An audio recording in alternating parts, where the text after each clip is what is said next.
ஊருப்பட்ட பாவத்தை பண்ணிட்டு வந்துட்டு கங்கையில முங்கி எந்திரிச்ச உடனே எல்லா பாவமும் கழிஞ்சிருமான்னு கேட்டா அப்படி வந்து கிடையாது. இந்த கங்கை என்பது கர்ம வினைகளை அழிப்பதற்கு பயன்படுகிறது. எப்படி சுத்த உஷ்ணத்தை நாம் மேலே ஏற்றினால் கர்ம வினைகள் அழிகிறதோ, அதுபோல வெளிப்புறமாக இருக்கக்கூடிய அழுக்குகளையும் உள்புறமாக இருக்கக்கூடிய அழுக்குகளையும் சந்திர பகவான் ஆகிய அந்த நீர்த்தன்மைக்கு எடுப்பதற்கு வந்து ஆற்றல் உண்டு. அதை இந்த கங்கை என்பது செய்கிறது. கங்கை என்பவள் வந்து சப்போர்ட் பண்ணுவா. எக்ஸ்ட்ரா நம்ம வந்து தர்மத்தின் பாதையில் நின்று தர்ம காரியங்களை நாம் செய்து முடிஞ்ச அளவுக்கு நம் மனதை பக்குவப்படுத்தி இந்த வாழ்க்கையை வந்து தர்மத்தின் பாதையில வாழணும்னு நினைக்கும் போது, அப்போ நம்ம வந்து ஊருப்பட்ட தப்பு பண்ணிட்டு டக்குன்னு வந்து குளிச்சு எந்திரிச்சா சரியாயிரும்ன்ற எண்ணத்தோட வரக்கூடாது. ஓரளவுக்காவது நம்ம வந்து நம்ம வாழ்க்கையை மாத்திக்கணும் அப்படின்ற முன்னேற்பாடுகள் செய்யணும். ஓரளவுக்காவது நம்ம வந்து மற்றவர்களுக்கு உதவணுன்ற எண்ணம் இருக்கணும்.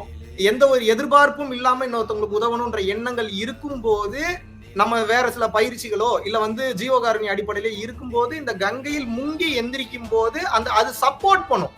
மற்றபடி வந்து பாத்தீங்கன்னா எல்லா பாவத்தையும் பண்ணிட்டு நான் முங்கி எந்திரிப்பேன் எனக்கு பாவம் போயிடும் அப்படின்லாம் கேட்டா நிச்சயமாக அப்படிலாம் வந்து கிடையாது. பட் இருந்தாலும் கூட கங்கைக்கு ஏன் அப்படி ஒரு சிறப்பு அப்படின்னு வந்து கேட்டீங்க அப்படின்னா, ரீசெண்டா ஒரு ரிசர்ச் கூட பண்ணாங்க.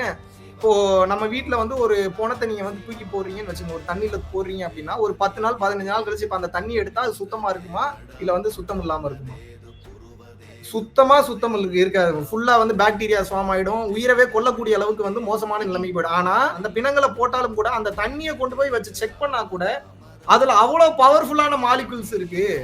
இதுல வந்து உயிரை கொல்லக்கூடிய பாக்டீரியாக்களே இல்ல. அந்த தண்ணி எடுத்து குடிச்சா கூட உடம்புக்கு ஒண்ணும் ஆக மாட்டேங்குதுன்றாங்க. இதனாலதான் வந்து பாத்தீங்க அப்படின்னா ஒவ்வொரு இடத்திற்கும் ஒவ்வொரு சிறப்பு என்பது போல இந்த கங்கை நதி என்பதற்கு ஒரு ஆக சிறப்பு இருக்கு. இது சிவபெருமானோட தலையில இருந்து வருது அப்படின்னு நிறைய வந்து சொல்றாங்க.